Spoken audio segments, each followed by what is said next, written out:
Hello, world! Welcome to Intentional Living TV and Talk Show. Here, we have intentional conversations to help equip you, to empower you, and mostly to create a fun and safe space for young people. So, this is our very first episode. We're super excited, thrilled, and we can't wait to get into it. So, today we're talking about employability. Right? What skills do you as a young person need to thrive in the working environment, or perhaps you're starting your own company? And for today, we have an amazing guest speaker. But before we go into that, let's live intentionally. As we said, today we're talking about employability, very casual yet empowering topic. And without further ado, I'm going to give over to the guest because here we live intentionally. So our guest will introduce himself. Over to you, Jonas. Thank you so much for having me on the show. It's an honor to be here, and it's an honor, it's an even bigger honor to be the first guest on Intentional Living. I love the name. Thank you. Yes, so I am Jona Zileka. I always struggle to introduce myself or to define myself, but I think what defines me is that I'm passionate about people. My profession is human resources. I work with people in a professional setting, but I'm also a transformational coach, not a life coach. People always approach me and I'm like, I'm also just trying to get my life together. You know? So I don't do life coaching, but I'm a transformational coach in terms of career, professional. I've been in HR for over 10 years now. And yeah, so it's been an interesting journey, and in the process I've learned about myself, and I've also learned about other people, and I've learned a lot about the topic that we're going to talk about today, which is employability. Yay! There we have it. We definitely have the right person on set. And Jonas, once again, it's an absolute pleasure to have you. And before we move on, you spoke something about transformation, So we wanted to know if you could give your younger self advice, right? Because I know you've transformed a lot over the years. What would you tell that young boy? Great. So I think to answer that question, maybe let me give a bit of background on my upbringing or where I grew up. So I grew up in a then dusty, now windy, or always been windy town called Wolfish Bay. Very small town, I guess very intimate. Grew up around a lot of different people, very diverse. And I was raised by my parents, and especially my grandfather. And I think if I were to give advice to myself back then, is being from a small town, I think it's just natural that you think very small. I remember when I was like still in primary school, my biggest goal was to get, we call it a cop stack, which is like the headboard, just to have a nice headboard and my flat screen TV in my own room. That was my goal. So I think just to think bigger, because I think that's what sort of broadened my horizons to push for bigger goals and more bold goals. I love that. Have you always had it in you to dream big, especially when it comes to, because we're now diving into the conversation, right? How did you go about studying, especially in university? How did you know what to study for? How did you know you're passionate about working with people? So no, I didn't always have it in me. But growing up, my childhood hero was Harry Simon.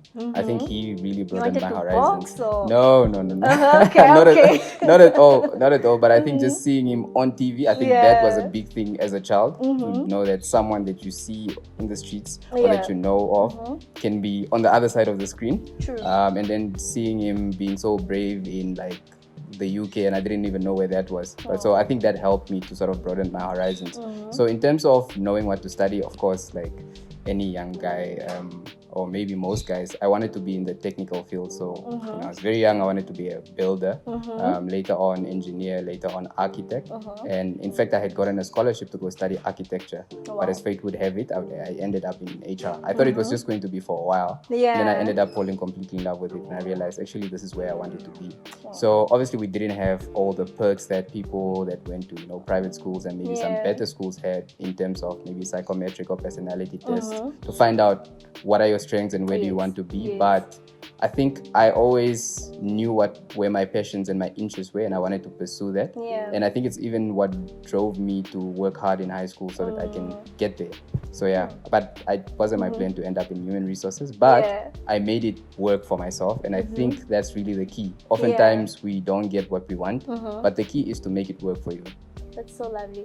And I love how you spoke even about your upbringing, because what we're trying to teach, especially young people with intentional living, is that it does not matter where you come from, you know. And I love how you started with that, because I don't want people thinking, he had it all, you know. And also when you said you made it to work for yourself, because we were talking with the cast just before you came, and somebody was saying, can you please talk about how sometimes you just need to make it to work for yourself. But before we dive into that, let's hear again where did you first get employed? You don't need to mention the name, of course, but how was that experience for you, working from varsity and then work? Great. So I think first got employed, although I wasn't getting paid, probably at home. Yeah. Yeah, so raking the yard, all of that stuff. But yeah, I think I've always been a hard worker, and I get that from my parents and the people around me. Everyone is always striving to be better. Yeah. I saw my parents work like multiple shifts and do side hustles and stuff like that. But professionally, my first job was before I finished my undergrad. I had an opportunity to work for a company called Sun Group International. Okay. It's a Chinese multinational company. And I was very fortunate because there I was given free reign. They said, we don't have HR here, so just do what you need to do. Yeah. So it gave me a chance to experiment, to try, to fail, to try and apply what I learned in high school, in varsity, in a real life setting. And I think after that I moved to, when I graduated, I was unemployed for about 3 months. Wow. Which is a very short time actually compared to other people, but those 3 months felt like 3 years. I can imagine. Because I had no idea when I was gonna start working. Yes. And there I moved back home to Wellfish Bay, and I started job hunting, and 3 months later I got a job at a company called Sun Group. Sun Group was the first one. It was called Global Progressive Synergy. It's a marketing job. So my first formal job was actually not in the area that I studied. So first of all, I didn't want to study HR. Yeah. Then I studied HR, and then I ended up in a marketing role. Major. But I think I learned some good skills in that role that helped me in HR later. Yeah. So after that, I went on to be an HR consultant, consulting on projects such as the New Harbour extension project for Namport and a few other companies as well. But my first, I would say, decent job, and no offense to the other jobs, but at least the first one that paid well enough for me to get that cop stack was when I started at NAST, and I started there as an HR business partner, and then grew through the ranks, became a senior HR business partner, and before I left, I was an acting manager for organizational development and learning, which is really where I learned a lot about career development, personal growth, and so forth. After that, I moved to Midco, and at the moment, I am with the WWF, World Wildlife Fund, where I'm the manager for people and culture. Wow. Very inspiring. Very, very inspiring, Jonas. And honestly, we applaud you for that. Love how you started off saying, you didn't start off with what you studied. And I think that's one thing I want young people to know, just get the experience, get the skills, get the exposure. Because you get so many young people who are like, but this is not what I studied. Or even in a working environment, and they're saying, no, I don't get paid to do that. Can you just talk to us about the importance of that? Letting go of that mindset and being willing to get the experience, get the skills. Yeah. I think first of all, I was there. Yes. It's not, maybe I'm narrating it this way, but it's not like I always had this positive mindset, it's going to make it work. But I was there as well. Because I think a lot of young people will relate to this. But when we were in high school, and even when we were studying, the motivation was work hard so that you can get a nice job, or so you can make it. And even the teachers were like, the employers are going to fight for you. But it's a different reality, It's sort of a struggle at every point that you are. In high school, you're working hard to pass grade 10. Yeah. Then just when you're celebrating it now, grade 12 is coming up. And then it's varsity with all its challenges, possibly moving to a new town and stuff like that. But I think what really helps is having a positive mindset and also being patient. We live in a world now where it's instant gratification. Yes. You think, I want to graduate and then get my car and do this A, B, C, and D, but it takes time. And everyone's journey is different. Jonas will go this way and then come back here and then go this way. Other people go straight, seemingly to the top, and then they get a bit stagnant. So it's different, but I think what the catalyst is really just having a positive mindset, and bigger than that is having a growth mindset, where at any point that you are, you shouldn't be comfortable. You should always aim to, improve, do better, grow, and so forth. Yeah. No, lovely. Live out of your comfort zone, literally. Exactly. All right. Speak to us again about the transformational coach. How did that come about? Sure. So it's nothing fancy, first of all. But the name? Yeah, the name is a bit fancy. So Yeah. I was fortunate about 6 years ago, probably a bit longer. I was given an opportunity to do a course in coaching and a framework or model called Scope Coaching, which focuses on people's strengths and what their interests are, and basically helping someone find the solution within themselves, which is one thing that a lot of people get wrong when you're coaching someone or when you're mentoring someone. I always give this example to say, for those that watch soccer or any other sports, the coach is never in the field. They're always on the sideline. And I think that's like the philosophy behind coaching and even transformational coaching. You essentially help the person identify what it is that they want and what their strengths are, and then to help them leverage those strengths to find the solution in terms of how do I get there. So you just guide them. So transformational coaching is mostly in a work setup, say career-wise, what do you want to do, but also personal goals. But it's slightly different from life coaching, because life coaching is more, when you've got issues in your life, when you're trying to figure things out and so forth. So that's why I say I'm also still trying to figure myself out. So I can't be anyone's life coach. Exactly. Yeah, but it's very, very important in terms of career development and employability to find yourself either a coach or a mentor, or even to be your own coach and mentor if you understand how it works. And the key really is to ask the right questions. When it comes to yourself, it's more of introspection and being honest with yourself and acknowledge where you haven't done so well and where you've been giving yourself a pat on the back where you've done well. It's easier said than done, but I think that's really what transformational coaching is, so that you can move from where you are to where you want to be. No, like, again, the wisdom is flowing. Thank you. And I think, especially as young people, it's very essential and important to have mentors and coaches. Like, for example, when you're growing up, you had Harry Simon, just someone to look up to and know that it's doable, it can be done. And I think even when it comes to employability, so many times we limit ourselves, and you've seen it even now with young people. Everyone wants to study the same path, and I understand, because sometimes it's what we're exposed to. But also, like you said, it's important to not be afraid to go out there, DM someone that you look up to, and just say, yo, Mr. Jonas, the wisdom that you shared on that episode. Can we meet up for coffee one day? So I really, really love that. All right, now we are moving on to my favorite topic, which is personal branding. Lovely.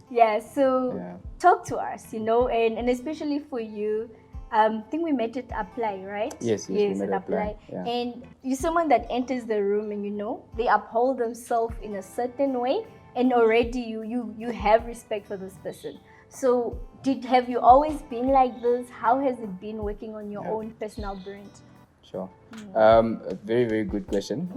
To be honest with you, yes, I've always been this way. I've always been someone that people say, like, why are you so serious? Like, that's been me since a child even. And I think it even personally, maybe just to share a personal anecdote, it even led me, I always hung out with older people. Even now, I've got friends that are 50 years old. Some of my friends are retired and stuff like that. I think just because of how I am, I think it's just my nature. I'm a bit of a serious person. I need to always tone it down. I'm like, relax. It's not that deep. Is that why you asked whether we are being casual or formal? Yes, I had to know. I have to know. But I think I'm also a very flexible person. I can show up in various ways because there's various dimensions to who I am as a person. But in terms of personal branding, I think the key is just authenticity. And that's why I started off by saying that's how I am. If I was a casual person, but now when I enter rooms, I want to be this person, I think people won't be able to connect with me, because they'll be able to see through that and like, why you... So authenticity is key. And I think in terms of personal branding as a whole, how I define it is essentially, what do people think of you? But more importantly, what do people say about you when you're not there in those rooms? And that's what matters, right? Because when you're there, people can say all the nice things, but then when you leave, you can ask someone, how do you really know how is she really? That's your personal brand. So you need to be really intentional about what do you want to be known for, and what do you want people to think and say about you when you're not there. For example, I'm quite comfortable for people to talk about me in my absence, because I've got my values, right? I try to be as honest as possible. So integrity is very high on my list. I try to help others. So so service to others is that's something that people probably, I hope, say about me. And I work hard. You give me something, you can expect me to put my all in it. True. Yeah. So I think you need to be intentional. What do you want to be known for, and work hard at those things. True. Yeah. And what you said about authenticity, because sometimes we try so hard to be genuine, to be this lovely, bubbly person in one setting. And then we go out, you are with your friends and you are mean and you are this person. People are like, huh? But and I think we never stop to think that, even your friend will be your next employer. You never know. And now they know this certain trait about you. So I love that. And with that brings us as well to personal branding on social media as well. Because I've seen so many people, very legitimate, lovely on LinkedIn. Then you go on their Instagram and it's middle fingers and whatnot, and you're just like, but, what's happening here? So again, let's talk about social media, especially LinkedIn, because I personally feel it's a powerful tool for young people to utilize. But I know, especially amongst those young people, there's the whole thing of the pressure there, So talk to us about LinkedIn, social media. Sure. So I'm quite big on LinkedIn because generally I don't like social media because I'm a very, very private person. But I think one thing that my mentor has always drilled into me is like, you need to put yourself out there. Yes. People need to know you and they need to know you for the right reason. So LinkedIn is very useful in terms of that. And I actually think we don't use it well enough, or a lot of people don't use it well enough. But just to touch on the first point that you mentioned, someone is like this on LinkedIn, and then you go to their Insta and then they're like this, and then X they're like this. For me, I think it's very normal as long as it's not worlds apart, because none of us are the same in any given room and in any given setting. I'm sure a few people have seen me in shorts before. They probably used to see me in uptight and suits and stuff like that. But this is the other side of me when I'm not working. So it's quite normal. I think in terms of the not professional social media like Instagram, I think what is important is just not to be too controversial, which doesn't mean don't speak your mind and don't speak up. But I think it's important to stay out of those things that might tint your image and might ruin your opportunities for future. Because nowadays when people do reference checks, especially us in HR, we don't just call your referees, we also do a social media check and see what's this person been saying, because companies are trying to protect their image and they want to know who is it that they're associating themselves with, especially international companies that we're seeing are coming more and more in Namibia, but even the local companies. So it's important to keep a good image, but that doesn't mean don't be authentic and don't speak up against, things that you feel aren't right. So in terms of personal branding on social media, I think what is important is to be a thought leader. And what that means is basically to always know what is happening in your industry and even outside of your industry. So that helps you to know, okay, what's the trends? What is this company doing so that you are useful in your company, but also people know you as an innovator and someone that can think out of the box, because everyone wants that. We don't want someone that's just going to do the filing and do A, B, C, and D, do normal stuff, what's always been done, because there's no value there. True. So being a thought leader is very important, writing articles, contributing to articles, especially on LinkedIn, but also reading. It's not always about you. I spend quite some time on LinkedIn, but I'm not always active. I'm reading what other people are saying. I'm reading articles. There's courses on there. I do a course now and then. And then when I feel like I've got something important to say, then I post something, or I write an article and so forth. So I think thought leadership is super important.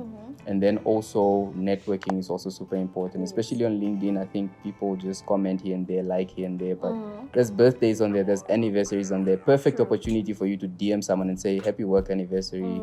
I see you're doing well, all the best, Or a birthday and just say happy birthday. It's a perfect opportunity for you to reach out. And then when you meet someone in person, you're like, yeah, we connected on LinkedIn. You said A, B, C, and D. I wished you a happy birthday. That was me, you know? And so some of those things is really important to just brand yourself, because that also shows that you care and that you think beyond yourself, because not everything is about yourself, True. Yeah. Oh. And talk to us again about how you said putting yourself out there. Because I know so many young people, it's a thing of, like you said, you're a very private person, so where do we draw the borderline of I'm a private person and, okay, when it comes to my professionalism, I kind of need to put myself out there. How do we develop that boldness, to share our milestones, to share achievements and stuff? Yeah. I think the goal should be bigger than the process, you know. Like for me, it was very, very difficult. I post something and then I cringe. I'm like, now people are gonna respond to this, and now people, and I see it with a lot of people. But what I realize is that it says something about me as a person. Either I am afraid that afraid of my own greatness, of what could be, or I don't feel deserving or confident. You know, it's almost like imposter syndrome. Yes. Like you feel like I'm actually bragging. I shouldn't post this achievement. Or if I say I'm going to do this, then there's going to be a lot of pressure on me to actually follow through. Accountability and all of that. So I think it's really understanding why it is that you shy away from that. And then learning the best way to do it, because you can also be a bit overbearing and, you know, like in people's faces a lot. Every day, you know, so you also need to like think a bit about that. But the goal is always what is important. You always need to know, like, what am I aiming to achieve by posting this on, or having a presence on LinkedIn, for example. Like for me, what I want is, I think I've learned a bit in the last 10 years, and I want to share that with people. And I want people, when there's a show, intentional living, they know, okay, let's reach out to this guy. You know, so I want to scale my purpose and my impact, essentially. So that's my goal. So whatever I have to do is bigger or the goal is bigger than whatever I need to do, as long as it's aligned to my values and it doesn't make me not sleep at night. You know? Yeah. So knowing your why in a way as well. Exactly, knowing your why. Yeah, love that. And then you spoke as well about networking, right? And I think even for me personally, networking is very important, because I feel for me to get where I am today, it's been networking, getting to know someone new, someone entirely out of my comfort zone. So talk to young people as well about the power of networking. And because sometimes we're afraid, because we see journalists in a suit and you're like, yo. Yeah, and I do rock those suits. You do. Hey, you're like, huh? Where do I start, you know? Yeah. But then someday you go up to journalists and you're like, oh, okay, actually, he's cool. So especially with young people, how do we get out of our comfort zone and approach people and network, learn things? Yeah. I think it goes back to authenticity. Just be yourself, but also be daring. Like that person that you put on a pedestal, you know, you'll be so shocked. The type of people that I either DM or just reach out, and the pace at which they respond. And the beauty now is that we're all connected. Like, I can literally DM Elon Musk and he'll probably respond. True. But it just depends on how do I show up. Am I authentic, or do I go to ChatGPT? It's like, write me something to, exactly that sort of thing, or doing what everyone else does, like, oh, hi Mr. Elon, and you know, use something different, like I said, maybe a birthday, or maybe you've read his book, if you know he's a hero of yours, and refer something about the book. I say, you spoke about this in your book and I see it's happening now, congratulations. That will catch someone's attention, because the thing is also, attention is a big thing nowadays. Everyone's trying to get his or her attention and so forth. So be authentic, be daring, just try your luck, shoot your shot, as you know. Just do that. I do that all the time, and I'm always surprised. Every time. Did you DM Elon Musk? No. Okay. Not yet. Not yet. Yeah. Before we move on, there's something that I've been experiencing, especially with young people, that, you know, because we are all still trying to get into the professional era and, you know, learning who we are, how we should show up. But there's this specific trend amongst young people, especially in the professional setting, where they're unreliable. And I'm talking about you DM this young person, and then, or just a text, something very serious, and then they respond 7 days later. You know, just like, no, I've been very busy. Can you talk to us about this? I don't know if it's something you've experienced, but like this busy era, because I know even for you, you have a lot going on. You run your own business as well. Today you are here, you could have been doing something. But I'm sure if someone is relying on you, immediately after this, you go respond to them. So talk to us about that busyness. Is it something cool? Is it something that will hinder us in the long run?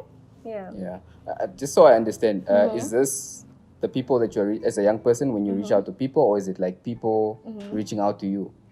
So when you reach out to people, but professional wise, so let's say you have a meeting going on and you DM this person, you're like, no, I'll show up, or then they don't show up, or you DM them and then they respond 2 months later, no, I've been very busy, but you know they are posting on their status, which is okay. Really, it's your space. But I think when it comes to being professional, being reliable, what do you think about that? Sure. I think it's very, very important. I watched an interview of Mr. Sem Shivute recently, and he was talking about something called your performance currency, which is basically how people know you in terms of reliability and your ability to deliver on something. You know, there's those things of even in organizations or companies, and for young people that are new to the job market, they'll probably experience this.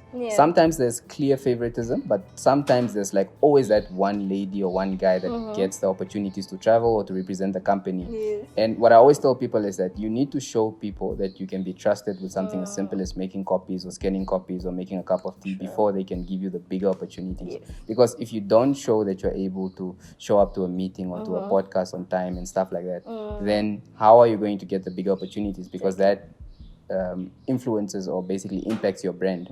But I think apart from that, it's also just, look, we're all human beings. Sometimes we forget, sometimes, you know, something else comes up. But how you react or how you respond is the most important thing. People can actually end up respecting you more if you're running late. Just by telling someone, look, I don't think I'll make it on time. They'll be like, oh, wow, no one ever does that. People just rock up late. Or you're not able to, African time. Or you're not able to make it and you just tell the person to say, to be quite honest with you, it just slipped my mind. I had a couple of things to do, rather than making up excuses that seem like lies and stuff like that. Taxi, what, like blaming everything else but yourself. You know, so I think how you respond is the most important thing, but very important is you need to just have that performance currency. People should rely on you and know that if we give you this opportunity, you're going to deliver. And if you don't, how best to respond to it. So another thing again, you know, let's talk about AI. You know, and under AI, I have 2 subtopics for us to talk about. So firstly, I know we spoke about authenticity, you know, and right now you give a young person a form to complete, for example, tell us about yourself. The first thing they will do, run to ChatGPT. Please write a paragraph telling them about myself. But I know there's also their advantages, right? And there are some jobs as well that are still in the industry that, you know, technology can take away. But just tell us more about AI.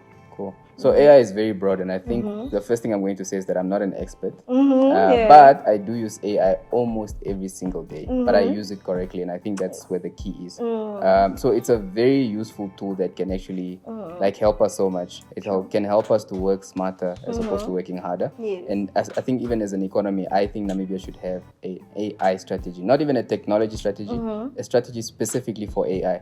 How we can use it in our industries, how we can use it in our schools, how we can use it in our government, everything, because it's so powerful. So the AI that we use is like the basic AI, you know, and then you've got your generative AI and stuff like that. But so I think all we know really is ChatGPT, and we think ChatGPT is like a sort of slave technology that we can just, anything that we don't want to do or that we're too lazy for, we throw it in there. And what it does is it affects our thinking, because we're outsourcing our thinking. We don't want to think for ourselves. It affects our ability to write and to communicate and to be authentic, which is not what it's supposed to do. So the way I use AI, for example, is I'll write something and then I can ask you to say, I'm writing this. I give it to say, I'm writing this to A, B, C, and D, and I want it to achieve A, B, C. Do you think this is good enough? And then it gives me feedback. Say, no, I think, why don't you rather da-da-da-da? Or I'll write something and I'm like, I'm not too sure about this sentence. How can I structure it differently? Rather than saying, write me a letter, da-da-da-da. Because I always do this exercise, especially when I'm talking about AI or productivity, and I say, how many of us here use AI? And out of 10 people, it's normally 8 or 9, sometimes 10. And then how many of us can tell when someone has used AI? And then it's the exact same number. If it's 8 people that uses, 8 people will be able to tell you that this person is using AI. And it takes away so much. You know, if I see that you're using AI, I probably won't read the rest of it. So I think that's the drawbacks. So what we need is to educate ourselves in terms of what is the best way to use AI. But I think also, like, organizations and even at national level, we need to have a strategy on how we can leverage AI, because there's no need for us to break our heads about simple stuff. Yeah. So you can just very, very useful in terms of employability. You can use it to review your CV. Yes. You can use it to prepare for interviews. You can just basically put the job description in there to say what type of questions can I expect. Then it comes there. How can I answer them? It can give you all of that. And even it can give you like career coaching as well to say, I'm starting off, but I'm struggling with A, B, C, and D in work. How can I improve? Or I'm always late. What are some tips that you can give me? Yeah. So it can be very useful if you see it more as a partner rather than seeing it as it's just like something there that I just use when I'm lazy and stuff like that. Yeah. So again, we're almost done. But with the working environment, I've seen especially most people who do internships, they are complaining about how they're not getting paid, the environment is not conducive. Or you also get older people who are just like, I'm not happy. You get people who are just like, I'm happy. Like, this is the best environment I've ever had and stuff like that. Yeah. Talk to us about like working environment. How do you make it work for you? And when it's not working for you, Because I know also, especially in Namibia with a high unemployment rate, it's very risky to leave a job because you go back home and people are looking at you. Are you happy now? All we are eating is snacks, no food kind of thing. But talk to us more about working environment. Sure.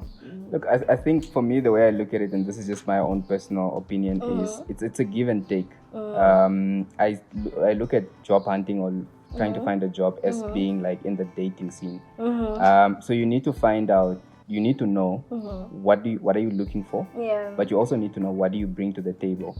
You also need to know what are my non-negotiables, where I won't stay in this relationship if these needs are not met, or if it's this way. So a lot of organizations, and we hear this term of toxic environments, sometimes it's overused, but a lot of environments nowadays are not so healthy. People are getting burned out, stressed out, because directly because of the work, or they come with issues from home, but then the work makes it worse. So I think first of all is be intentional about your dream employer, and also sort of manage your expectations to know that you might not always start there, but know what you want. Yes. So that helps a lot, because do you value, for example, work-life balance? You want to have a life outside of work, or do you value money? Do you want to get money a lot, and whether you work 7 days a week, it doesn't matter because you are building something on the side or whatever. So you need to know what are you looking for, but you also need to know what do you bring to the table, because some people want more, but then they're not able to be at that level to match it. So in terms of sort of toxic work environments, I think be intentional. If it's not working out, use it as a stepping stone, as an opportunity to learn. Don't withdraw and like, I'm only going to, have an attitude or whatever. Because at the end of the day, you're now job searching outside, and these people are now calling where you are, and they're asking, do you think we should hire? And then like, no, she's the worst, Then you keep staying in that role. I see it so many times. You get stuck in that role because you feel it's outside of your, what do you call, pay level? What do they say? It's out of my pay grade. It's beyond my pay grade. So just do what you have to do, even do more, even when people are not treating you right, or even when their environment is not good, because it's about yourself. Yes, you're contributing to the company, but you're also building your profile, and this is going to help you to get where you want to be. But we should also have non-negotiables and know when to say this is enough, and say this job is not healthy. My life is more important. I would rather be at home alive than be in this job that is slowly killing me. I know that sounds a bit extreme, but you do find those environments. It's happening. Sure. And to speak about that, I think it's with regards to our parents, for example, in their era. You get, they stayed in jobs 30 years, 40 years, even if it wasn't working for them. But I've seen this trend amongst young people where the slightest, misbehavior in the working environment or whatnot, they're like, I'm leaving. So I love how you said, have your non-negotiables, but also know what you bring to the table. So like you said, I love the example you gave about relationships. It's a two-way street kind of thing. Exactly. I think speaking on that, someone was sharing with me a funny example where they got an intern, and the intern came to talk to them about work-life balance. And then the person asked the intern, but what work? We are literally teaching you. You're not really even delivering any work. Yeah, but I think at the end of the day, companies need to do better.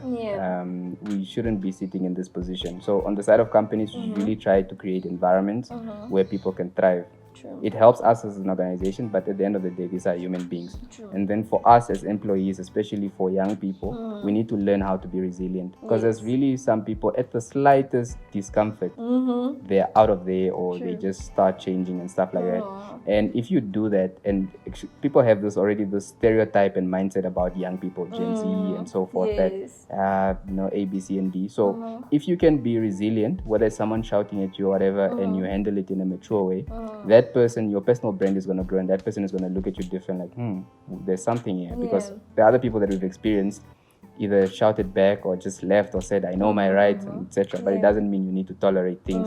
So know your non-negotiables. Yeah.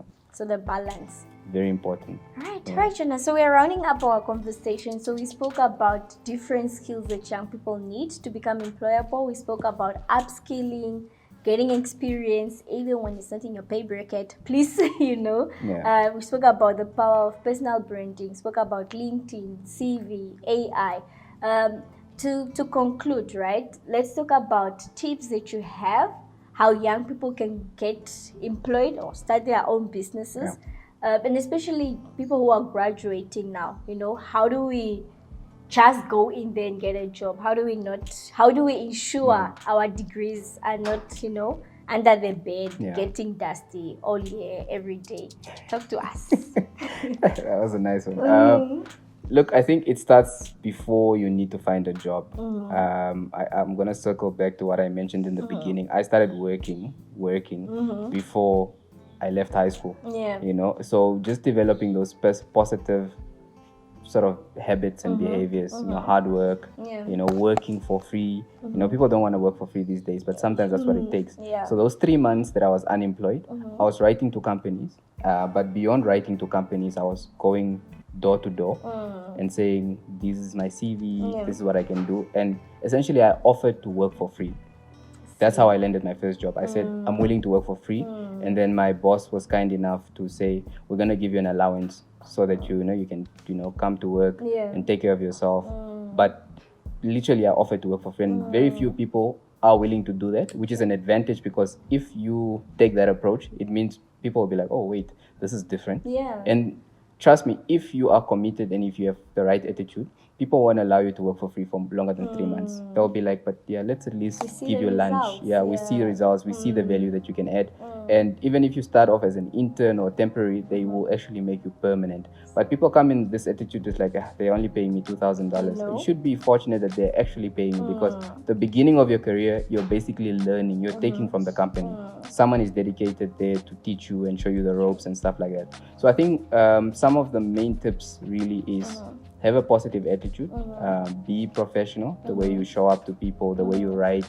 I see simple mistakes like you're writing to MTC, but now you're using the same cover letter, you didn't change it. Now it says TN or stuff like that. That stuff really goes a long way, and it can actually prevent you from being where you want to be. And then the other one is just try to do what everyone else isn't doing. And ChatGPT probably won't help you. Just sit down a bit, use your own creativity and innovation and say, what can I do differently, or what approach can I take to impress this employer? Whether it's reaching out to them on social media, whether it's going to these events, something completely outside of your field. For example, there's an event at GIZ or wherever. I'm going to show up, and then I'm going to see who I'm going to meet there. Those are some of the ways that you can try and land a job. But most importantly, take care of your documents, your application documents. That's your CV. Make sure that it's updated. And obviously, if you've put in some work while you were studying, you were part of a society, or you do voluntary work, or an NGO. For example, I'm a board member at Apply. There's a lot of opportunities for you to volunteer and and be part of that, so that you can start building a profile slowly. Even volunteering in church and being part of a society, or even at home, so that you can have a good CV. So your CV is very important. Cover letter, and not just getting something from the internet, but actually sitting down and writing a short, concise, and compelling cover letter. And there's a lot of information on the internet, so you can get all the tips and techniques for you to be able to have those good application documents. And make sure that you don't scan them with your phone. You actually take time and have proper documents and send them to people and follow up. You have to be dedicated. The same energy we put on posting on Instagram on a daily basis, if you channel that energy into your job search and you're really serious about it, and you've got like a journal where you write, okay, I need to follow up this week with this person, I need to call this person. Trust me, it will probably not take you that long. It will probably reduce the time that it would have normally taken you, and you will stand out compared to everyone else because everyone's looking for a job. True. I love that. Thank you so much, Jonas. Cool. And of course, intentional living, the conversation is not ending here. We shared so much and we want you to take a breather, So I'm excited as well for the live edition that we're going to do. And again, young people, this is an opportunity for us to come together. Jonas will be there and a few other experts in April. We'll announce the date very soon, but we want you to take in each and every word that he shared here. Come prepared with questions. Let's have that discussion intentionally, and get more young people employed, get more young people to stand out, get more young people who are willing to say, I'm willing to work for free for now, take up more opportunities to upscale yourself, to be unique, because at the end of the day, we all deserve environments that we can thrive in, intentionally, of course. And with that said, any words of wisdom again, Jonas? I think firstly, just to thank you for the platform. It was a very, very interesting conversation. The questions were super relevant. I think if I'm to leave the young people one piece of advice, is just think beyond yourself and do what other people aren't doing. And also be patient with yourself because it's different for everyone. Some people might get there faster than you, but run your own race. Love that. The world is your oyster, and from us, Intentional Living, thank you so much to everyone for tuning in. Thank you to the team, and thank you once again, Jonas. Thank you.